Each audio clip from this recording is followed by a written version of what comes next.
Hi, this is Miss Lotus from True Juggalo Family here with Lex The Hex Master, y'all. What up? And where are we right now? In a secret location, Roaches Suite, somewhere in the bowels of New York City. Alright, so my very first question for you is, growing up in a place that's saturated with mainstream and underground rappers, what did you do to set yourself apart, from everybody else, just to try and make yourself stand out? Well, I think the first thing that stands out is my voice. That's one thing that's very different from a lot of different people because I got a voice that can be considered universal. I can kind of get on any beat, any song, any genre of music. Painting up is definitely going to separate you from a lot of the mainstream, or all of the mainstream, because nobody does this, But due to the fact that the underground is becoming the new mainstream, it's becoming quite common, So it's not just a sense of paint your face and people's gonna like your music anymore. You actually have to be fucking talented now. You know what I mean? Was there anything that that wasn't actually music related that inspired you about growing up in this area? That's a good question. One more time.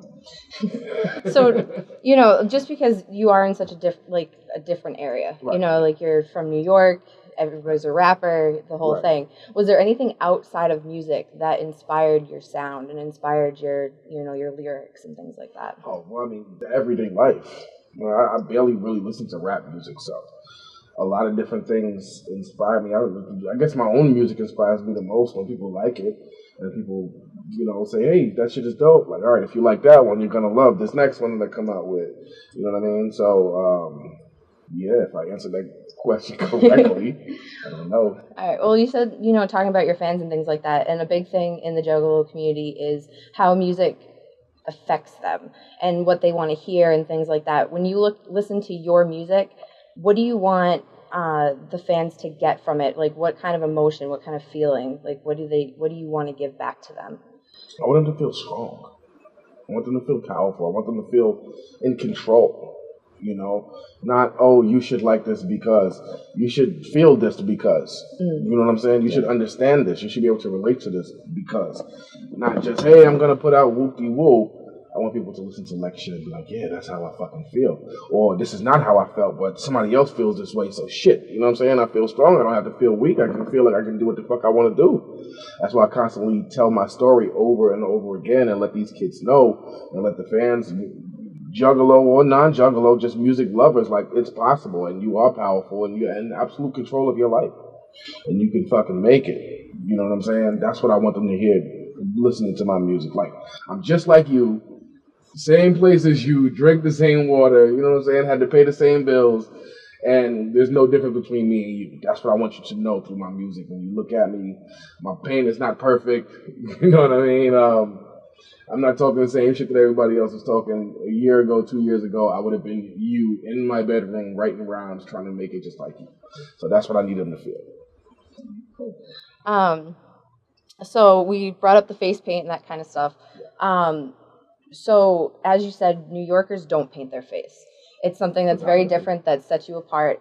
And you've also brought up the fact that you didn't necessarily know about this whole world of painted up juggalos and everything else like that. Right. But what made, what's the story behind your paint? Why did you decide to paint up?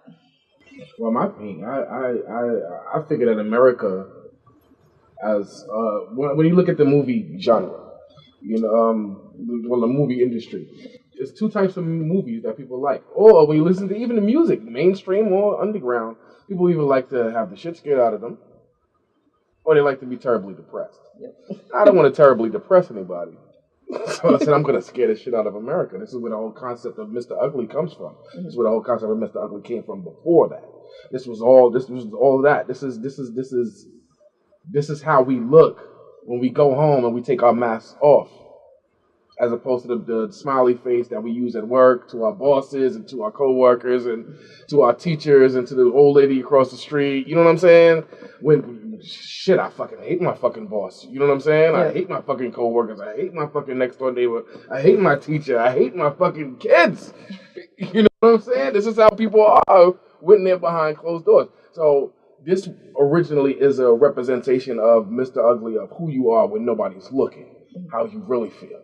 And America is showing nowadays how they really feel about each other. Yeah. And this is just a representation of that. There's a teardrop. It's painful, but at the same time, it's angry. If you look at the eyes, it's kind of all in the fist. So you brought up Mr. Ugly, and you keep talking Mr. Ugly. So they just released that you're going to be bringing out a mixtape entitled Mr. Ugly. Yes. So is that, that same feeling kind of encompassed in the mixtape? Yes. The mixtape is it's the prequel to what's about to happen. I mean, we had the Black season, which was good and it was effective in its capacity. But this mixtape is, if they didn't know Lex, if they didn't believe Lex yet, if they didn't understand yet, they'll fucking know by the end of this mixtape, whether we love him or whether we hate him, whether we embrace him or we totally afraid of him. We're gonna fucking exile his ass from the whole music industry. This is gonna separate the men from the boys right here. Do you think it's a lot like a harder version of like the Black season, where it was almost like a little mild introduction to the community to bring in new fans and things like that? Do you think it's a harder version of that, or next level? I think it's a little bit more next level. It was brought up in a conversation earlier that I'm beginning to become more comfortable with my fan base. Beginning to show them who I really am and what I really am. Aside from, because I don't want to just be the rapper that's with Twisted. You know what I'm saying? Like, I don't want to just be the rapper that's on Majik Ninja and you're supposed to like me because of that. Yeah. That's whack. And that's some horse shit. You know what I'm saying? Absolutely. Like, if I was corny, say my shit is corny. If you don't like it, say you don't like it. You know what I'm saying? Don't say, oh yeah, I don't like him, but anything that Majik Ninja puts out is, I'm going to like it. Nah, don't be like that. This mixtape that's coming out now, this right here, like I said, it's going to separate whether you like it, love it, hate it, or just kind of fuck with it. You know what I'm saying? But this one right here, this is the defining moment right here, this mixtape right here. So I don't know if you read it, but True Juggalo Family did put out an article discussing how you are, the new voice of the underground. How do you feel about that? I mean, I've heard it a ton at shows from lots of people, and we at True Juggalo Family honestly believe that in ourselves. So how do you feel about stuff like that? I mean, at the risk of sounding simple-minded or whatever it may be, I'm just glad that people like it. I was a little nervous. I mean, people who came out because it's crazy, because a lot of the shows we did at the beginning of the Casket Factory tour ended at the Juggalo Invasion tour. So you'll meet a lot of people along that way who you've met already. So people from the beginning who was at either Twistmas or New Year's Evil or Casket Factory, they're like, yo, seeing you from then to seeing you till now, you're so much more comfortable. You know what I'm saying? You're so much more, you embrace the shit a lot more. You kind of know that your shit is out there and it's dope and you're getting there.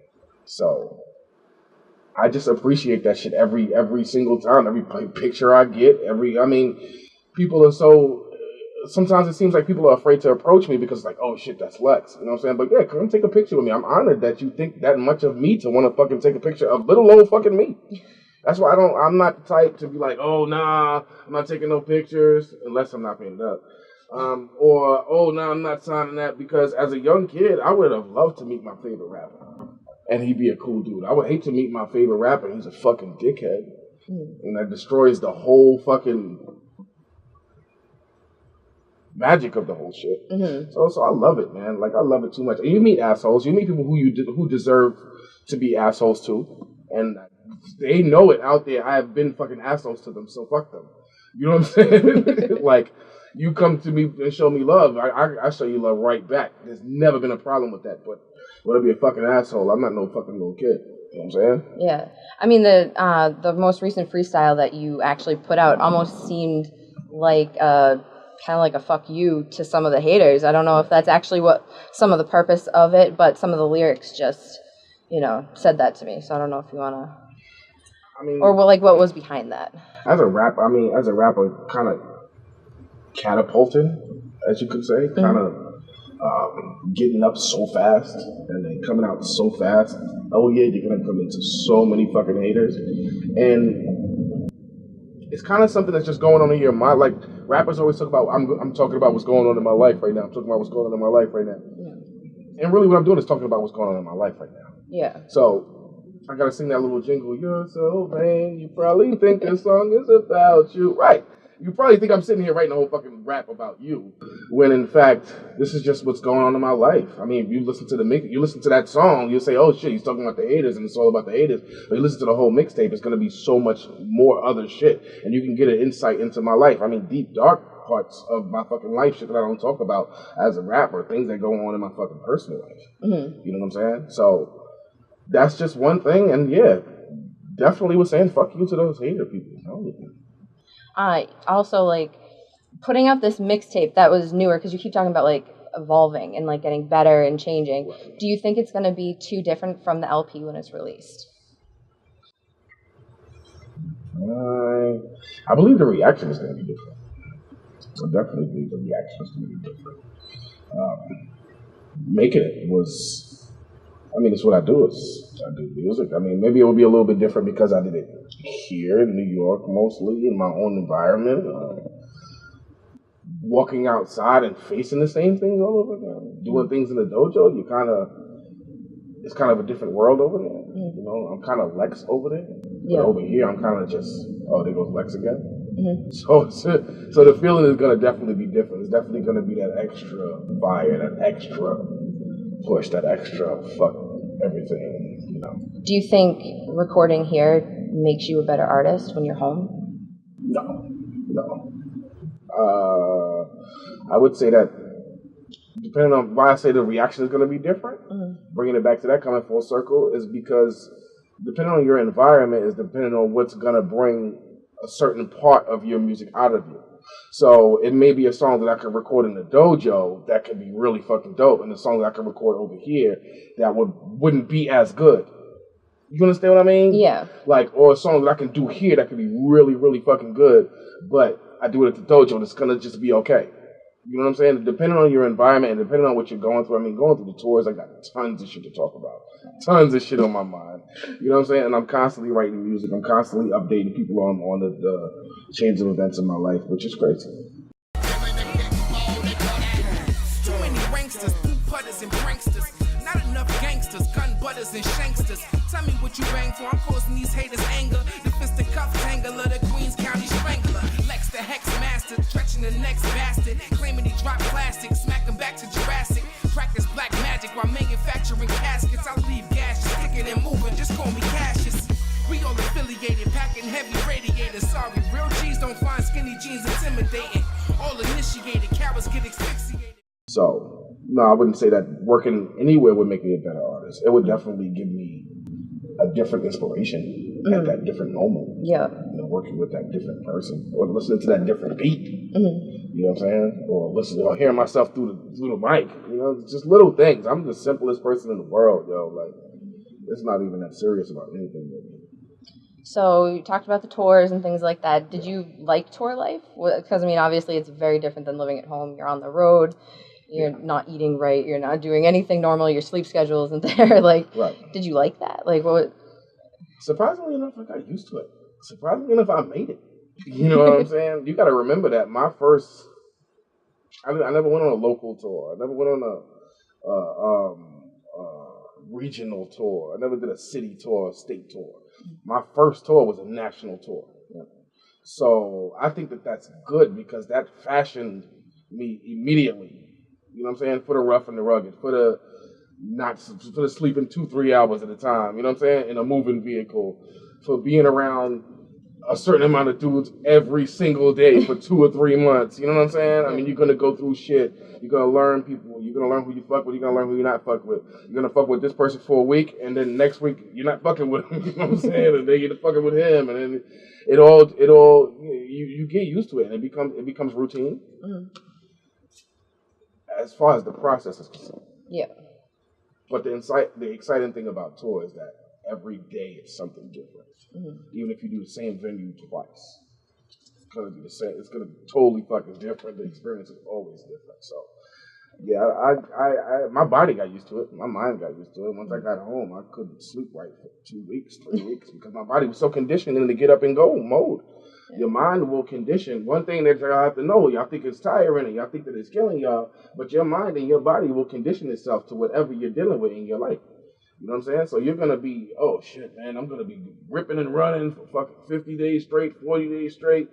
Your mind will condition and you'll start to get a high off of that shit after a while. Trust me, you'll love it. So we also talked, tour life, fans, and that kind of stuff. Were there any, kids or anything else that you met when you were on the road that, really stuck with you, that really stuck out in your mind? Oh, yeah. There was this one kid. I think he was Grand Junction. He was with his father. And he was hanging around the merch booth. Damn, I wasn't supposed to tell that story. But he was hanging around the merch booth. But this is a kid I will remember for the rest of my life. And I came up to him. You know what I'm saying? And he's like, I want you to sign something, but I don't got nothing to sign. I'm like, damn, you ain't getting that from the merch booth? I was fucking with him, like joking with him. This kid is like maybe 10, 11 years old. You know what I'm saying? But he's at the show. He's with his dad and all of that. And his father's off somewhere. And he's like, I don't have any money to get anything. You know what I'm saying? So I'm like, all right, I got him a Lex CD. And it was just something about him. It was just something, I don't know. Maybe he's going to fucking rule the world one day. Maybe he's going to be the next greatest fucking rapper in the world one day. But just something about this kid. Like, hey, give this kid that CD. Sign it for him. And that shit is going to make his day. And that kid, I'll never forget that kid. And every time I go through that city, I see that same fucking kid. He comes to shows, and I always dap him up, and you know what I'm saying, show him love and shit like that. But yeah, I met some weird people too, man. On tour too. It's real fucking weirdos. But I don't want to talk about the weirdos. Fuck the weirdo. Yeah, I'm a fucking Gotta keep weirdo. positive. Gotta keep positive. Yeah. Those assholes down the street. So, talking to the younger generation that's, looking up to you, right. Besides, the generic work hard and that kind of thing. Yeah. What kind of a motto or mantra did you go with that wasn't like, yeah, I'm going to work hard? Well, no shit, you got to work hard. You can't, and it's not going to get handed to you. Right. That kept you going to get you to the point that you're at today. Work hard, of course. Of course. But along with working hard is you gotta believe this shit, man. This has to be what you think about when you go to sleep, when you think about when you wake up. When you look at your children, when you look at the state that you're in, the condition that you're in. If you don't have no food on your fucking table, just know. Just believe it. Just make it happen. The power of your mind is so incredible that you can actually attract these things and attract the right people. You'll start to attract the right people. You'll start to attract the right elements and start aligning yourself and put yourself in the line of fire with success. Prepare yourself. Work hard, but work hard on the right things. Don't work hard on writing songs and you're not thinking about marketing. Don't worry about marketing when you're not thinking about writing songs. Get your people together. I got a good team. I got DJ Nemos with me. He's an engineer. I got The Elusive with me. He's a fucking producer and a video man. Neither one of those guys rap. I rap. I don't engineer. I don't do videos. I don't do producing beats and stuff like that. So it's the perfect formula. Start to attract those people into your life that believes in what you're doing, that loves it just as much as you, and is willing to work just as hard. Because that down the line, and for all of this stuff to happen, and for me to get all of this far, and for my people to still be with me, and we still banging out, and we still kicking major ass, and we got the ninja behind us now. So you get your people together, treat your people right, be for real, be fair, and just believe it in your mind, man. You don't have to stay positive all the time. Sometimes being pissed off is going to be enough energy to get you through that next day, to get you through that next session, to get you through that next show. Sometimes that depression, sometimes that despair, sometimes that heartbreak can be the next fucking, that can get you to that next level and say, fuck that, I'm not going out like this. I'm not just gonna sit here and fucking take it up the ass all the time. I'm gonna go out there and I'm gonna kick some fucking ass. That's what I need you to do. That's how I need you to think. That's how I need you to act. And that's what I need you to believe. That's it. Witness the rap for the Hex Master, I'm plenty sick. Let me spit, flow rock hard as the Henny dick. Empty 20 clips before you hit a semi-rip. Treat you like a pack on the block and make you summy, bitch. I make your tummy sick, diarrhea, runny shit. Frontin' like you stuntin' and I want it, nigga, run your shit. Out of the blue. No, that's pretty good. I'm not really sure how to follow up with that. Nah, I get passionate when I talk to the people. Nah, because I talk to the people, and you know what? It's so many people out there that feels like it's so far off. There's so many people out there that feel like it's impossible because they don't have 20 grand to sink into their career. They don't have 50 grand to sink into their career.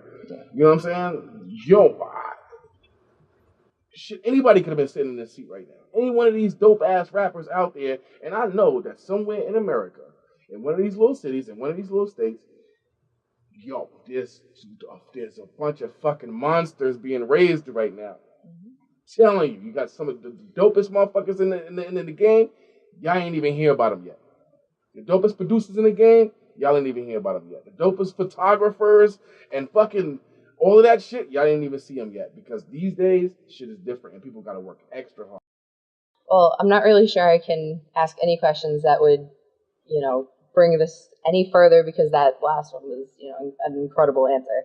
So, from everybody at True Juggalo family, I just want to thank you for taking the time and allowing me to come, into your domain and welcome us here. So do you have any last words? Thanks for the interview.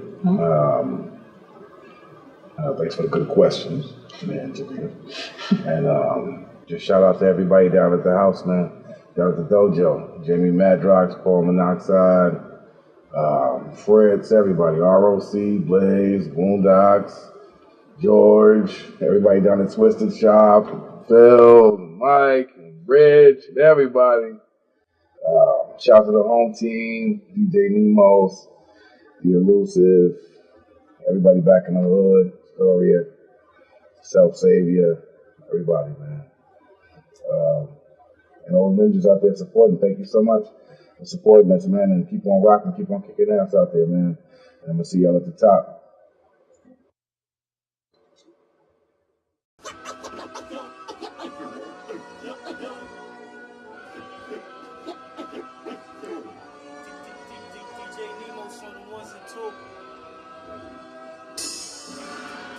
DJ Nemo's on the ones and two.